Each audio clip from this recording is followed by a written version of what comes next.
क्योंकि नमस्कार दर्शकों, मैं हूं एडवोकेट अलीशा कोहली। स्वागत करती हूं आपका अपने चैनल में कानूनी चर्चा में। तो आज हम फिर से आपके सामने एक बार फिर से एक नए टॉपिक के साथ जज साहब के साथ आए हैं। तो आज का जो टॉपिक रहेगा इंडियन पैनल कोड, यानी कि भारतीय दंड संहिता। तो इस पे हम आज सेक्शन 1 से लेके सेक्शन 6, 7, 8 सेक्शंस पे हम डिस्कशन करेंगे। तो जितनी आज हमसे कवर हो पाएंगी हम वो उतनी ही कवर करेंगे और आगे की हम सीरीज में इसको कंटिन्यू रखेंगे। तो सर, स्वागत है आपका। Thank you, thank you, thank you. Sir, Indian panel code जिसकी आज की हमारी जो डिस्कशन रहेगी, सेक्शन 1 से तो हम चलेंगे, बट मैं थोड़ा सा इसकी बैकग्राउंड पे आपसे पूछना चाहती हूँ कि इंडियन पैनल कोड कब आया, कैसे आया, और उसके बाद ये आज तक कैसे चलता जा रहा है। बिल्कुल बिल्कुल, ये इंटरेस्टिंग बातें हैं और ये थोड़ा थोड़ा इसकी हिस्ट्री हम बिल्कुल ब्रीफ से बताएंगे। जी। ज़्यादा बात इसमें ज़्यादा नहीं करेंगे कि तो सब कैरी करना है आगे। तो आपको पता है कि इंडिया जो था ये एक ब्रिटिश कॉलोनी थी। यस। उसमें उस टाइम के इंडिया जो ब्रिटिश इंडिया था उसमें पाकिस्तान भी था, म्यांमार भी था, कुछ और भी एरियाज जो बड़ा था। तो उस पाकिस्तान का जन्म ही 1947 के 7 बाद के में बाद हुआ। हुआ है। तो वो इंडिया जो रेस्ट वाली इंडिया था उसमें आप आज कह लो कुछ प्रिंसली स्टेट भी थी, प्रिंसली स्टेट्स थी। 565 थी। कुछ ब्रिटिश इंडिया जो डायरेक्ट कंट्रोल था, डायरेक्ट रूल था। रूल और था। हमारी जम्मू एंड कश्मीर की जो स्टेट थी, प्रिंसली स्टेट, प्रिंसली वो स्टेट थी। इंडिपेंडेंट स्टेट थी। इंडिपेंडेंट। और इसमें इंडियन पिनल कोड एप्लीकेबल नहीं था, नहीं था। जो आप इसके स्टार्ट में ही पढ़ोगे जो अभी। यस। और उस पर भी बात करेंगे कैसे अभी एप्लीकेबल हुआ है इंडियन पिनल जी। कोड जम्मू कश्मीर में भी। वो तो वो रीऑर्गेनाइजेशन के अभी बाद। Jammu and Kashmir reorganisation act, और जो 5 अगस्त 2019 को 19 जो पॉलिटिकल पॉलिटिकल चेंजेस हैं। चेंजेस आए यहाँ पे, उससे J and K reorganisation act आया। उसके मुताबिक ये जो इंडियन पिनल कोड है तो ये ये जम्मू कश्मीर एप्लीकेबल पे। कर लिया। और ऑब्वियसली जो रिनोवेटेड पिनल कोड जो था जो जम्मू कश्मीर में पिनल लॉ को, जनरल पिनल लॉ जो एप्लीकेबल करता था, को रिपील तो कर दिया। वो रिपील होगी। तो जी। उससे थोड़ा पीछे जाएंगे। तो आपको पता है कि जहाँ पे ब्रिटिश लोगों के आने से पहले, तो जहाँ पे डिफरेंट मुगलों का राज रहा कुछ एरिया में, बाद में जो जी। तो फिर इनकी टेरिटरी रिड्यूस हो गई। तो कहीं जगह पे जो मराठों का राज था, कहीं किंग था, कहीं कोई कहीं प्रिंसली नवाब स्टेट, थे, कोई हाँ। नवाब थे, जहाँ कुछ डिफरेंट टाइप्स के लोग थे। और डिफरेंट लाइट टाइप के जो लॉ, हर एक अपने प्रिंसली स्टेट का, नवाबों का जो वो किंग, उनकी स्टेट थी, अपना अलग कानून। अपना अलग अलग कानून था। तो जैसे आप कह सकते हो पंजाब का लागा था, जो अच्छा। प्रिंसली स्टेट पंजाब की थी।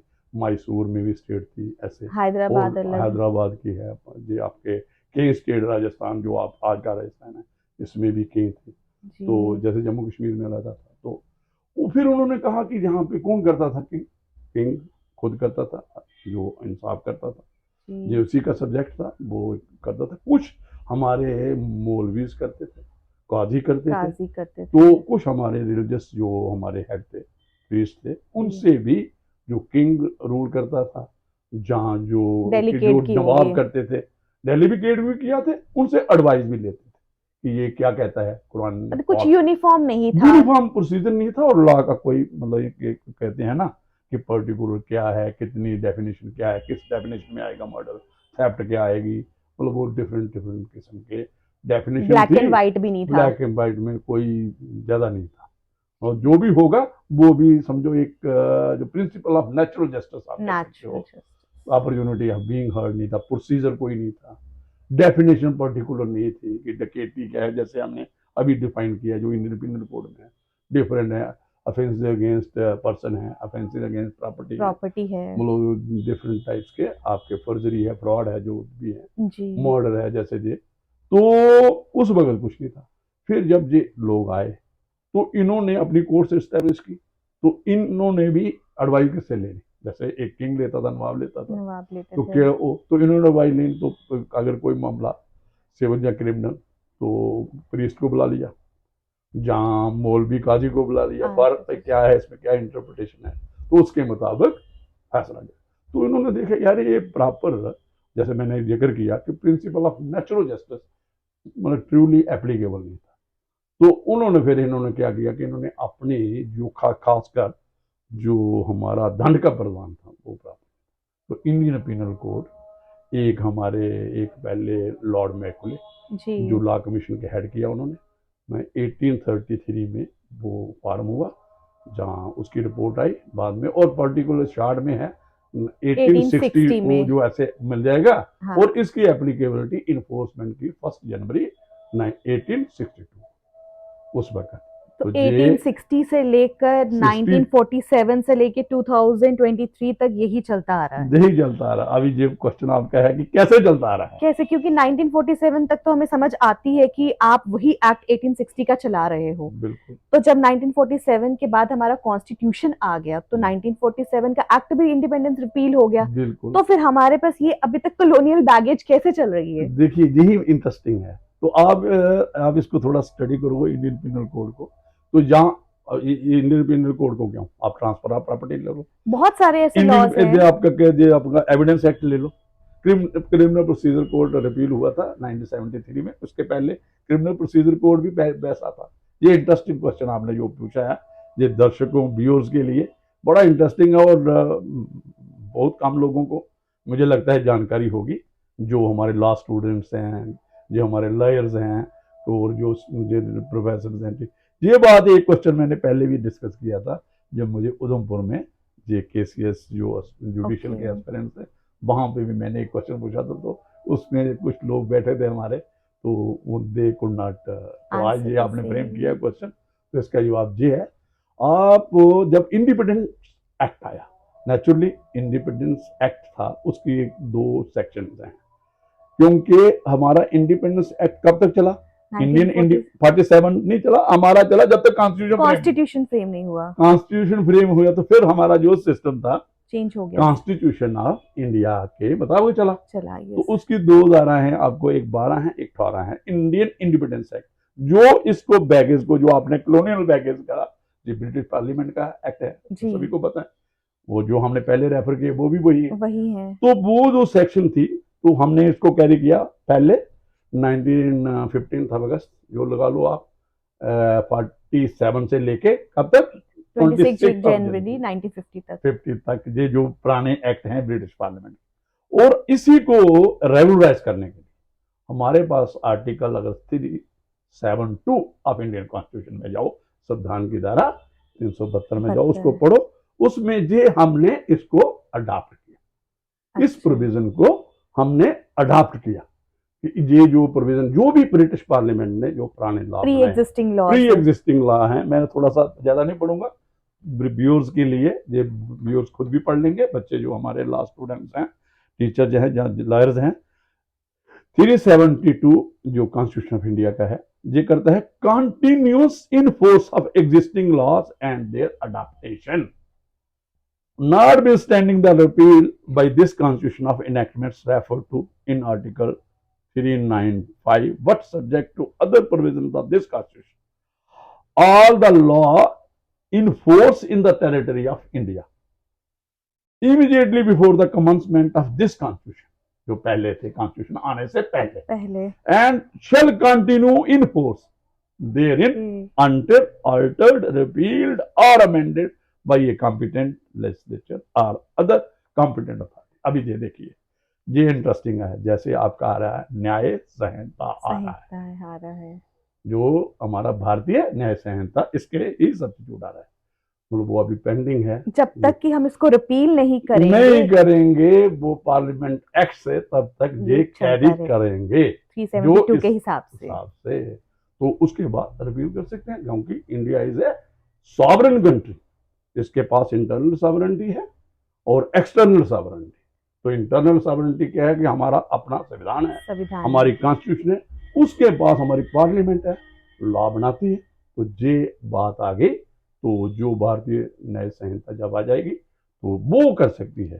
तो अदरवाइज इस सेक्शन ने हमारे ही जो संविधान की जो बनाने वाले हैं, उन्होंने ही इस सारे हमारे जो लेजिस्लेशन पुरानी थी, जो प्री इंडिपेंडेंस अडॉप्ट किए थे, जो कॉन्स्टिट्यूशन से आने से पहले, जैसे मैंने कहा इंडियन जो इंडिपेंडेंट एक्ट है 47, उसने कैरी किया कब तक, इस कोड ऑफ कह रहे हो 2 सेक्शन हमने बताए, कब तक 8 किया? and 19, yes.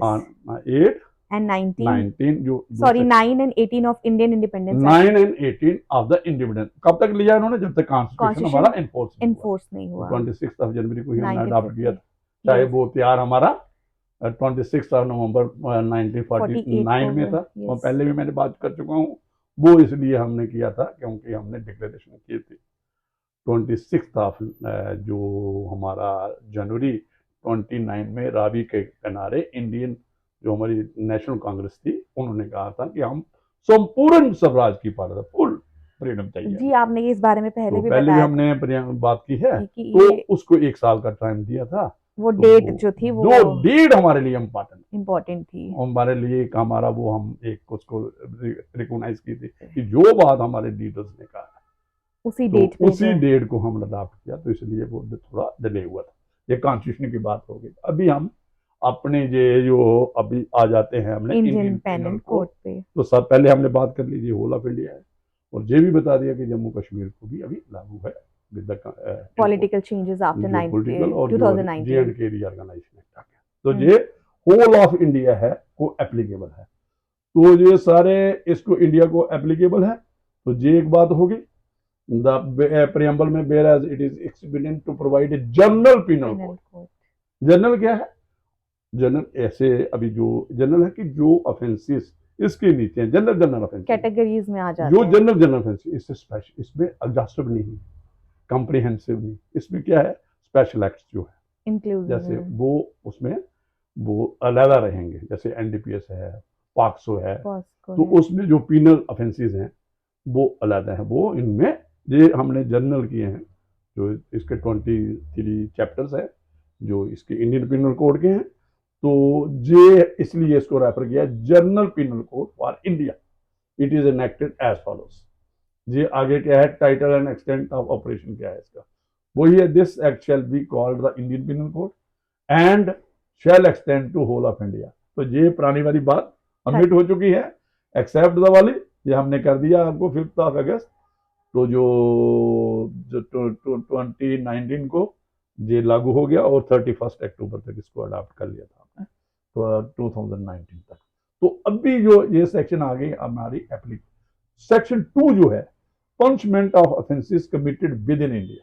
ये देखिए, ये लगती शार्ट है आपको, ये कोई 2-2.5 लाइनों की है, लेकिन इसको अगर आप इंटरप्रेट करना है, डिस्कस करना है, तो इसमें हो सकता है 2-4 दिन लग सकते हैं तो डिस्कस करते हैं, लेकिन हम ब्रीफ में करेंगे और कोशिश करेंगे कि सारी चीजें। तो every person shall be liable to punishment under this code and not otherwise for every act और omission contrary to provision thereof of which he shall be guilty within India। देखिए एवरी पर्सन है, कोई भी citizen, कोई भी कहीं का ही citizen, every person it is applicable to citizen, non citizen, non कहीं का भी होगा। अगर कोई American citizen, Canadian citizen, Australian citizen, if he commits offence of murder और some other theft in India, within India, तो then he is liable for prosecution under India, he is liable under Indian code। prosecution का तो आ गया ना, criminal procedure code लेंगे, procedure adopt करेंगे और कैसा प्रोसेस हो, एक ये सब्सटेंटिव लॉ है। This is substantive. इसमें 2 चीजें हैं, आगे आप ऑफेंसेस की डेफिनेशन भी आपको मिल जाएगी और उसी में या उसके सब्सिक्वेंट सेक्शन में आपको इसकी पनिशमेंट भी मिल जाएगी। सर इससे मेरा एक सवाल बनता है कि मान लीजिए कोई 2 इंडियंस इंडिया की टेरिटरी पे ना करते हुए कहीं, let it be Pakistan, London या कहीं पे भी यूके में, ये अगले सेक्शन में पूछो ना, अभी बीच वाले में सेक्शन जो 2 है इसको कन्फाइन करो क्वेश्चन को। अच्छा इसमें ये नहीं फॉल कर रहा, जो मैंने एग्जांपल दे दी एक, ठीक है, कोई भी कोई मतलब विद इन इंडिया करो ना, ठीक है, चाहे सिटीजन कोई भी हो, every person.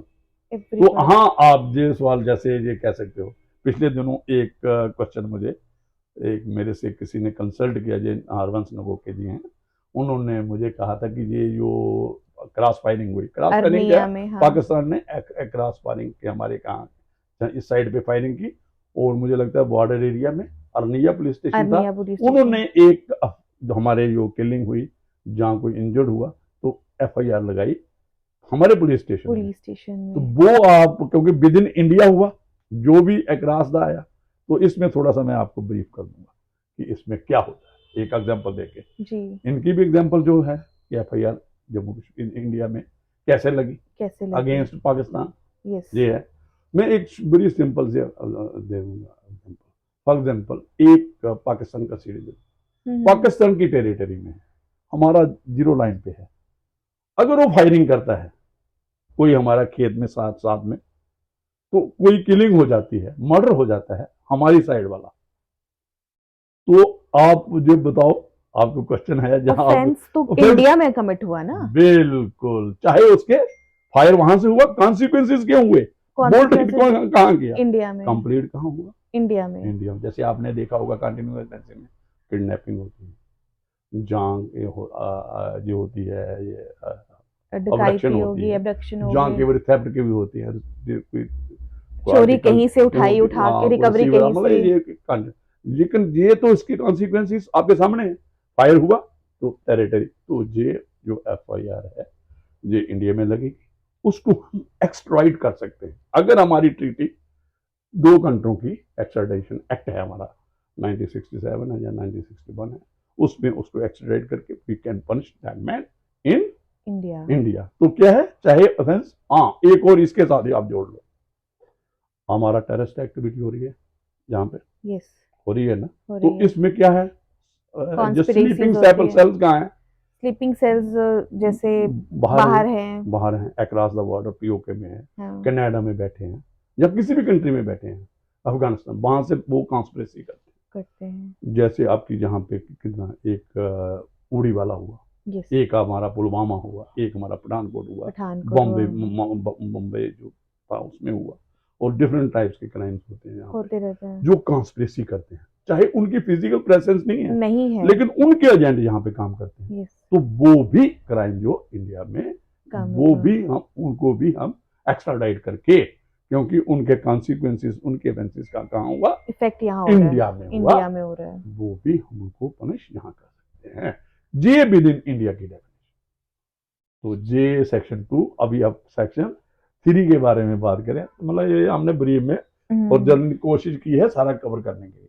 Punishment of offences committed beyond what which by law may be tried with in India, क्या है, चाहे ऑफेंस बाहर हुआ है, बाहर हुआ है, लेकिन लायबल उसकी पनिशमेंट कहां प्रोवाइड की गई, इंडिया में प्रोवाइड की। इसमें कौन आएगा, इसमें अगर देखिए, हाँ बोलिए वो सर, जो मेरा क्वेश्चन था कि जो अगर दो इंडियंस हैं, मान लीजिए कि वो यूके में सेटल्ड हैं और वहां पे लड़ते हैं, कनाडा में हैं, या वहां पे कोई ऐसा ऑफेंस करते which is in India a crime and may और may not be a crime in the foreign country, तो वो किस लॉ के अंदर ट्राई किए जाएंगे? बिल्कुल, क्योंकि वो इंडियन सिटीजन है जी, तो वो लायबल है फॉर इंडियन पिनल कोड में, ठीक है, ठीक है, जैसे ना एक तो लायबल है, तो वो हम उसको एक्स्ट्राडाइट या उसको ला सकते हैं, तो ला के इंडिया में उसका ट्रायल हो सकता है।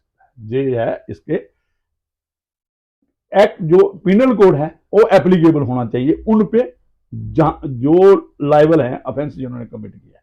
मतलब वो दो जो इंडिविजुअल हैं, दो इंडिविजुअल क्यों लगाते हो आप, एक ही लगाओ ना जिसने क्राइम किया है, विक्टिम का तो इशू नहीं ना आया, ठीक है, हमें तो किसको लाना है, किसका ट्रायल करना है, मेन कंसर्न जो ट्रायल का बनेगा वो एक्यूज्ड का है।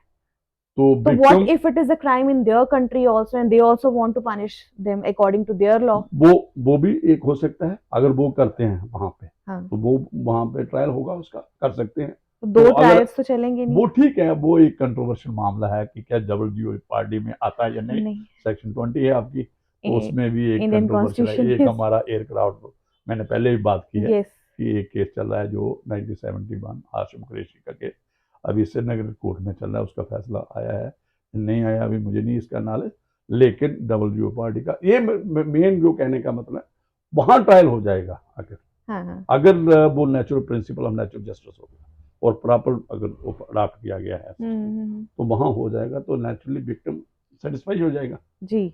अगर कोई उसमें नहीं होगा तो मुझे नहीं लगता, अगर वहां पे उसको सजा मिल जाती है तो इसको इंडिया में लाने की जरूरत है। तो लेकिन ये उसको भी कवर, फॉर एग्जाम्पल वो इंटरेस्टेड नहीं है वो गवर्नमेंट उसको ट्रायल करने के लिए, तो जे इंडियन जो सिटीजन है इसको लाइबिलिटी करने के लिए अंडर इंडियन पिनल कोड ये लॉ जो ये सेक्शन सर अभी मेरे तीन को कवर दिमाग करते में हैं। एक सवाल आ रहा है। अभी एक स्टूडेंट थी, शायद अमेरिका में स्टडी कर रही थी, और वहाँ के बहुत वीडियो वायरल हुई थी। वहाँ के किसी पुलिस ऑफिसर ने उसको हिट किया, डेलिबरेट हिट किया, और लड़की को मतलब इतनी जोर से हिट किया कि उसकी ऑन वो स्पॉट फिर डेथ हो आपने गई। कहा विक्टिम है, विक्टिम है, वो विक्टिम वो है। विक्टिम है, वो उसका ट्रायल वहां हो सकता है, वहाँ हो क्योंकि वो भी एक सॉवरेन कंट्री है। यस। हमें कंसर्न है अपने सिटीजन, ठीक है। हमारा हमारा यहाँ पे क्या है, हमारे डिप्लोमेट बैठे हैं वहां पे, उस लड़की का इंटरेस्ट विक्टिम का इंटरेस्ट कंटेस्ट करने के लिए। ठीक है। हमारे यहाँ तक है अक्यूज का भी इंटरेस्ट ये करते हैं, मतलब जो हमारे अक्यूज का अगर वो उसके खिलाफ जो प्रोसिक्यूशन है फॉरेन कंट्री में अगेंस्ट लॉ जहाँ प्रिंसिपल नेचुरल जस्टिस जहाँ सही तरीके से नहीं हो रही हो, तो वहाँ पे तो विक्टिम का तो करना ही करना है उन्होंने। तो ये जो जो वहाँ क्राइम उसने किया, तो वो जो आप बात कर रहे हो वो वहीं पे ट्रायल पे चलेगा, क्योंकि उस ऑफेंस वो दूसरे सिटीजन ने किया है, फॉरेन सिटीजन, फॉरेन कनेडियन की बात है, अमेरिकन था, अमेरिकन सिटीजन किया, तो देन इज लायबल, जो भी अक्यूज होगा वहां पे उसके भी अगर वो इंडियन सिटीजन होता जैसे आपने कहा, अच्छा। वो इंडियन पिनल कोड के तहत होता, उसको एक्सट्राडिट करके, तो अगर उनका नेशनल है तो देन ही काउंट। तो ये एक बात आ गई। तो इसमें अभी हम ये आ गया शैल बी, अभी इसमें ही आप एक और अब बात कर लो। कुछ लोग हैं, जैसे हम जनरल बात कर लेंगे, जैसे अभी हमारे कनेडियन जो डिप्लोमेट थे, डिप्लोमेट से हटा उसके दिया पूरी गया, एम्बेसी हाँ। थी, उनके साथ जो उनके एम्प्लॉय थे, मैं 43 तो इंडिया के, इंडिया ने कहा था कि यू लीव द कंट्री। हाँ। जो आपको प्रोटेक्शन है एज ए डिप्लोमेट, तो वो आपको अगर फिर वो एप्लीकेबल वो नहीं मिलेगी आपको प्रोटेक्शन, जो भी है, जो आप एग्जम्प्टेड हो फ्रॉम डिप्लोमेटिक, हाँ। जो हम आपके साथ ट्रीटी हमारी कन्वेंशन वो है। है। तो अगर फॉर एग्जाम्पल एक थोड़ा सा एग्जाम्पल दे दूंगा, अगर कोई डिप्लोमेट फॉरेन जो हेड है, ऐसे भी कह सकते हो, हाँ। कोई भी फॉरेन जो है, अगर यहाँ पे कोई क्राइम करता है, जो जिसको प्रोटेक्शन है उसकी बात कर रहा हूँ, ऐसे कोई ऑर्डिनरी फॉरेन सिटीजन करेगा उसको तो आईपीसी के तहत हो जाएगा। लेकिन अगर फॉर एग्जाम्पल कोई क्राइम, दिल्ली में एम्बेसीज हैं सारी, आपको पता ही है जी, तो अगर उस वहां उनके प्रिंसेस में कोई क्राइम हो जाता है, अगर पाकिस्तान की उसमें प्रिंसेस में हो जाता है, जहां कनेडियन का हो जाता है, अभी तो हमने उनका या यूके या यूएस यूएस का, चाइना का, तो वो एक टेरिटरी समझी जाएगी उनकी कंट्री की, सॉवरेन वो है,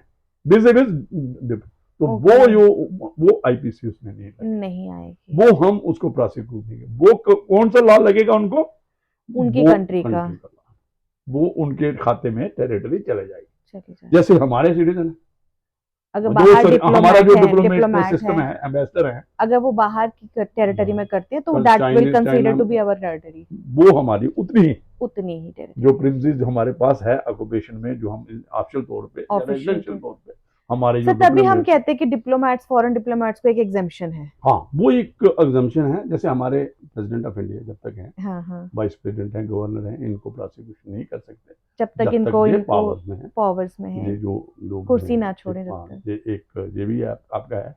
तो इस सिमिलरली ये एग्जम्प्ट है आईपीसी के नीचे, ऐसे ही फॉरेन डिप्लोमेट्स जो एम्बेसीज के लोग हैं या वो हैं, हमारी सिमिलर एग्जम्पशन वहाँ के जो लॉज हैं उनके मुताबिक मिली हुई। ये एक बात ये है।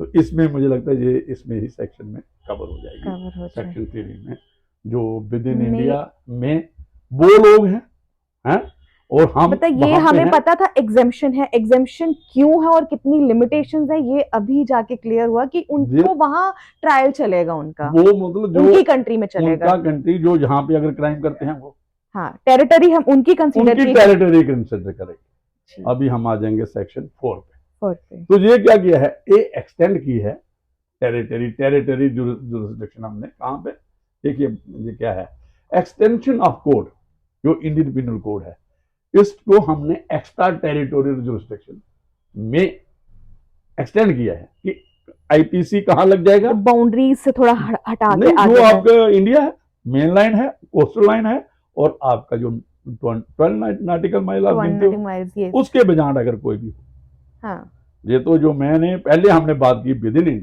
इंडिया, वो किसकी है, वो जे इंडिया जो की है। मेन लाइन इंडिया और जो हमारा जहाँ तक क्या कहाँ तक आगे 12 नॉटिकल नॉटिकल माइल्स माइल्स। जो हमारा सी वाटर एरिया है, जी। जो सी वाटर एरिया है, कोस्टल एरिया है, जिसमें हमारी जो रिस्ट्रिक्शन है वो टेरिटरी हमारी समझी जाएगी एज पर लॉ। लॉ। 12 वो जो इंटरनेशनल लॉ है, जब सी के रिलेटेड जो भी लॉज हैं, तो ये मैंने पीछे किया। अभी हम उससे बाहर आ रहे हैं, हाई सी में आ रहे हैं। चलो हाई सी है, देखिए अभी क्या है, the provision of this code apply also to any offence committed by any citizen of India in any place without and beyond India. ये हमने कर ली बात। जो विदाउट आ गया, विदाउट हो गया कि इंडिया में था नहीं था, नहीं जैसे वो हमारी टेरिटरी जो उसको मतलब ये उसको भी एक्सटेंड करेगा। जैसे डिप्लोम में हमारे डिप्लोमेट्स हो गए, हमारे तो एम्बेसीज हो गई जो वो बाहर की बाहर कंट्रीज के हैं, में। उनको हमने जहाँ ट्रायल करना है हाँ। जी हमारे आगे। और जहाँ बियॉन्ड है नाटिकल हाई सी में है।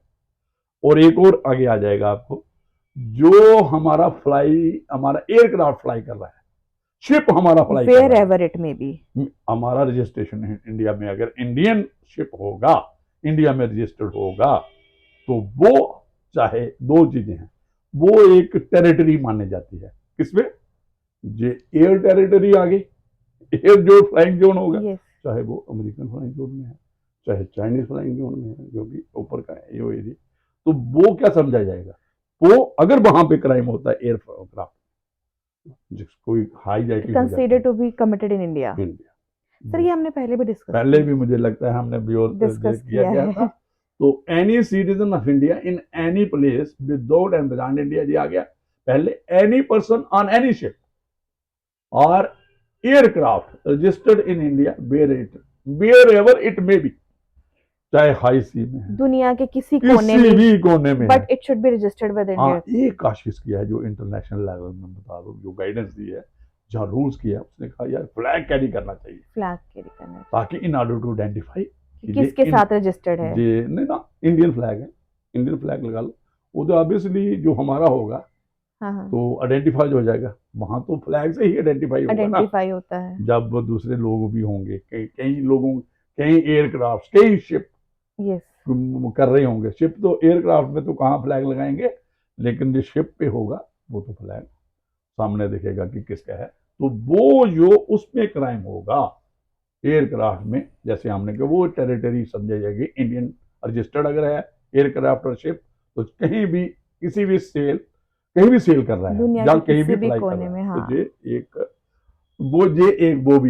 एक और है, ये थर्ड जो है सब क्लास है। Any इसमें देखिए, person पढ़िए in आप, पढ़िए। any place hmm, without and beyond India hmm, committing offense targeting a computer resource located in India। India की क्या होगा, आजकल देखो साइबर क्राइम्स साइबर क्राइम्स है। हाई हो रहे हैं, साइबर क्राइम हो रहे हैं, जो हमारे ये ग्रिड कर देती है, डार्कनेस हो जाती है। पाकिस्तान में होगा, मुंबई में, कहीं भी हो सकता है।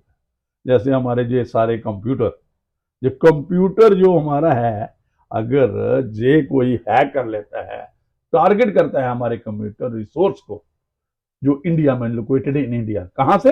बियॉन्ड, From चाइना से बैठ के, any part of the Pakistan world, से बैठ के, कहीं से भी। कनाडा हाँ, से, कहीं से भी करता है, तो वो भी पंचेबल इंडिया में इंडिया होगा। क्योंकि क्राइम कहाँ हुआ? क्राइम इंडिया में, क्योंकि हमारा अफेक्ट कहाँ हुए, यहाँ सर हमारा इसको कंप्यूटर अफेक्ट ये हुआ। कंटिन्यूइंग ऑफेंस में नहीं आएगा ये? नहीं, कंटिन्यू भी कर लो, ये तो उन्होंने बिल्कुल क्लियर कर दिया इसको, वो भी ठीक है, लेकिन इसको वो उस डेफिनेशन से भी और आगे गया कि अगर हमारा कंप्यूटर रिसोर्स इंडिया में हाँ हाँ जो हमें अफेक्ट करता है, जैसे आपकी कंटिन्यू लगा लो, हाँ जो अकम्प्लिश होता है ऑफेंस, जी। ऐसे कर लो आप, हाँ, वो इंडिया में हुआ। इंडिया में तो हुआ। इसको थोड़ा सा कंप्यूटर वाले को हमने एक, तो ये कौन से आ जाएगा, जो हमारे सेक्शन में डेफिनेशन में आ जाएगा कंप्यूटर की, जो हमारा ये है दूसरा, ये साइबर क्राइम जो है ना, क्या है, ये हमारा एक्ट है, जो आईटी एक्ट है, हाँ। इंडियन क्या है, इंफॉर्मेशन टेक्नोलॉजी है, 2009। उसमें आ जाएगा, उसकी सेक्शन 2 है, उसमें मैंने आई है, जिसमें डेफिनेशन में अगर ये कंप्यूटर रिसोर्स आ जाता तो ये ऑफेंस बन जाएगा।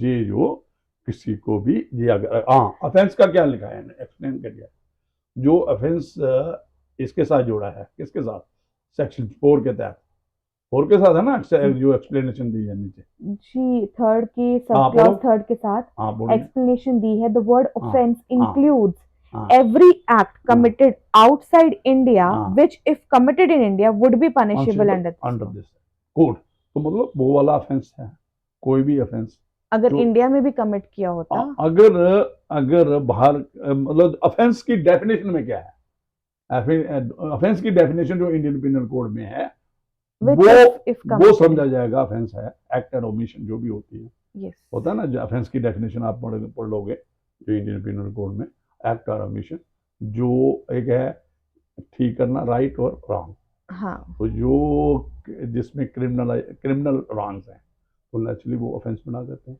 कुछ एक्ट करके होते हैं, कुछ ओमिट करके होते ओमिट हैं। करके होते कोई हैं, चीज आप कोई बंदा कर रहा है तो आप उसको होने देते हो होने देते हो, अपने सामने, जहाँ वेटर हो, जहाँ क्राइम को एबेट कर रहे हो, कॉन्स्पिरेसी कर कॉन्स्पिरेसी रहे कर हो, रहे हो, जहाँ कुछ कर रहे हो, तो ओमिट करने से भी एक्ट हाँ, और ओमिशन, मतलब जहाँ आप हाँ ओब्लिगेशन थी बस आपको कि उसको नहीं करना नहीं है, होने देना है। एक फिर भी समझो आपने मैं करने बताता दिया, हूँ, एक आपका ये है, एक आपका चौकीदार है, वो साइलेंटली वॉच कर साइलेंटली वो अलो करता है चोरी, चोरी नेचुरली करता है, जहाँ कहीं दैट और, ही इज ए कम्प्लिस। हाँ, तो वो हो जाएगा उसमें, ये उस मतलब ऑफेंस की ओमिशन का ये सर इससे रेफरेंस है। मुझे एक एक सवाल आ रहा है हम्म कि मान लीजिए जैसे आजकल बहुत साइबर क्राइम्स होते हैं, ठीक हम्म है, कोई किसी की आईडीज हैक करता है, कोई किसी को वीडियोस भेजता है गलत मलत, कोई ऑनलाइन आपको व्हाट्सएप पे आजकल गलत मलत मैसेजेस भेजता है, तो एक अगर पठानकोट में बैठ के जम्मू हम्म। में भेज रहा है, जम्मू में बैठ के पठानकोट भेज रहा है,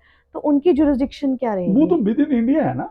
हाँ, विद इन हाँ इंडिया है। जो वो तो विद इन इंडिया, ये तो जो हाँ, एक्ट था ये ये आउटसाइड, हाँ सर मेरा इसलिए सवाल था ये, आपका क्वेश्चन जो विद इन इंडिया ही विद है। इन इंडिया है, समझो लेकिन जम्मू या देखिए पठानकोट। आपका इंटरेस्टिंग है इसमें, आपने जो ये अभी करता है कि ड्राफ्ट कैसे आप करते हो कंप्लेंट, जी या अपनी रिपोर्ट कैसे देते हो पुलिस स्टेशन। फॉर एग्जाम्पल आपको किसी का मैसेज आया, जी, ठीक है, मैसेज चाहे राजस्थान से चला, जम्मू से चला, पठानकोट से चला, या जम्मू के किसी एरिया में, पुंछ में हो गया उसका, जो पब्लिश हुआ, जी, लोगों को पता चला, हो सकता है 10 व्यूअर ने वहां पे देखा हो, वो तो कंटिन्यूइंग हो गया, वो कंटिन्यू हुआ, अकम्पलिशमेंट कहाँ हुई, जब आपके नोट्स में आए, नोटिस में जब आया। पब्लिसाइज हो गया, वो दुनिया में किसी भी दुनिया के कोने में। तो ये तो हो गया कि जैसे पब्लिक जैसे एक ए पर्सन पुणे में बैठ के, हाँ एक बी है जम्मू में, उसको एक ऑफेंसिव मैसेजेस भेज रहा है, थ्रेटनिंग मैसेजेस भेज रहा है व्हाट्सएप पे, हाँ तो फिर ठीक है ना, तो तो कहाँ पढ़े उसने जम्मू थ्रेट, में, जब उसको मेंटली कहाँ हरास हुआ हो, जम्मू में, जम्मू में हुआ। अगर फॉर एग्जाम्पल के आप जम्मू से क्यों, राजस्थान से क्यों करो, बाहर की बात कर लो, मैं वो कब उसकी मेंटल जो टॉर्चर हुआ, जम्मू में बैठकर, जो हरासमेंट हुई, जब हम्म, आप कह रहे हो डिफेमेशन, कब उसने महसूस किया, अगर आप डिफेमेशन को हाँ, कोई भी थ्री ऑफेंस है, 23 में कहो, या किसी किस्म का और हरासमेंट हुई, हाँ, जहाँ आपका ऑब्सीन उसने बात की, बात की, तो जो भी इसके ऑफेंस कॉन्स्टिट्यूट हुआ, वो अकम्प्लिश कहाँ हुआ, यहाँ, कहाँ से स्टार्ट हुआ, कहाँ अकम्प्लिश, तो मुझे लगता है जहाँ पे उसकी जुरिस्डिक्शन बनेगी ट्रायल की, प्रोसिक्यूशन की, तो ऑफेंस जम्मू में ही समझा जाएगा, जहाँ जहीं पे। तो मुझे तो लगता है अगर कि अगर चाहे पुणे में भी कर सकते हैं, पुणे में कैसे होगा, मुझे बताओ, पुणे में कैसे होगा, पुणे में तो ऑफेंस उसने कर दिया, कर दिया, ठीक है ना, ठीक है, वो क्यों जाएगा, और विक्टिम जो हमारा ये जो एक्ट है, ये वो तो विक्टिम फ्रेंडली है, तो ऐसा ही है, उसको जहाँ पे क्यों जाएगा पुणे में करने, या राजस्थान में पठानकोट क्यों जाएगा, वो वहां क्यों नहीं करेगा, हाँ, और ऑफेंस कंप्लीट ही नहीं हुआ, ठीक है, उधर बैठ के भी उसने बात की है, लेकिन उसकी जो अकम्पलिशमेंट है वो नेचुरली विक्टिम फ्रेंडली है, तो उसको मुझे लगता है यहीं पे जुरिस्डिक्शन कहाँ बनेगी, जहाँ उसको इफेक्ट हुआ फाइनली, तो ये चीजें हैं, तो मुझे लगता है ये काफी आज के लिए काफी है, काफी है जो हमने, क्योंकि ये सारी बातें मुझे लगता है काफी हमने कवर कर ली है, तो जी, फिर हम ये आगे जो फिर हमने हिंदू मैरिज एक्ट किया था, शुरू जी, किया था, तो मैंने कुछ आपकी जो आप थोड़े से में बीमार, आते, तो मैंने कहा दोबारा हम उसको रिवाइव करेंगे। जी, मैंने क्या किया था, सेक्शन 70 तक कवर कर दी था, उसमें मैंने देखा जो क्राइम थे ना मैरिज रिलेटेड, जी, तो फिर मैंने उसको आईपीसी के तहत भी कवर कर लिया था, जो 494 आईपीसी किया 494 था, आईपीसी, और जो अडल्ट्री का, बाईगैमी का, मैंने समझा कि कनेक्टेड ऑफेंसेस हैं, जी, इंपॉर्टेंट हैं और आम, और एक बीच में मैंने और भी किया था, मैरिज रिलेटेड था, लिव इन रिलेटेड, जी, तो हम, the मुझे talk लगता of है the town. क्यों क्यों हमने आज ये चुना, जैसे आप कह सकते हो कि भाई ये भी एक डिमांड थी, तो जो क्योंकि बच्चे वो एग्जाम दे रहे हैं, जो मुझे लगता है पूरे इंडिया में भी है, तो लास्ट में थोड़ा थोड़ा बीच में हम काम थोड़ा उस पर भी बात कर लेंगे आईपीसी में, और नेक्स्ट एपिसोड हम मैरिज जी, इन जी, द मैरिज। जी। तो तो होप देखो, करते हैं कि आपको ये आज की डिस्कशन पसंद आई होगी, समझ आई होगी। अगर आप इसको अच्छे से सुने तो काफ़ी ज़्यादा जो माइंड है वो क्लियर होते हैं, कंसेप्ट्स क्लियर होते हैं। और जुडिशियल एस्पिरेंट्स, मैं दोबारा कहूँगी, जिन्होंने एग्ज़ाम्स देने हैं कम्पिटिटिव, इतनी इतनी बारीकियाँ जो हैं आगे चलकर भी काम आती हैं, प्रैक्टिकल लाइफ में भी काम आती हैं, और वैसे भी एक अपनी नॉलेज के लिए भी बहुत अच्छा रहता है। तो do share this video, do like, comment if you have any question, so we will definitely answer. Sir आपका हर क्वेश्चन का आंसर करेंगे। तब तक के लिए दीजिए इजाज़त। Thank you so thank you, much. Thank you, thank you.